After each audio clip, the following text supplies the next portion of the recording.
What about that? Well, West Coast Eagles fans won't be too happy, but it's hard not to be happy for a champion of the game, Robert Harvey, in his 350th, and St Kilda Scotty did the righty and got the points for him. Just an amazing game of football, all set up by St Kilda's second term, where they poured on the pressure, 7 goals in that second term, but as we expect from West Coast, they really came back in the third and got themselves right back into the game. But just an outstanding game, and St Kilda, just playing on a lot of emotion in the last 15 minutes, were good enough to hang on for one of their true champions. It's fair to say, isn't it? I think everybody watching the telecast would have thought along the same lines. It got back to 4 points, and that was only at the 11-minute mark of the final term. It was, OK, well, the next goal comes, the Eagles hit the front, and it's probably game over. But the next goal didn't come, and they really dug deep.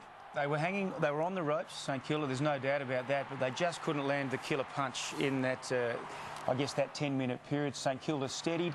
I thought they won their fair share of contested ball at that point, from about the 11-minute mark to the 20-minute mark of that final term, and they played on a lot of emotion. I thought Del Santo was very good at the end of the game as well.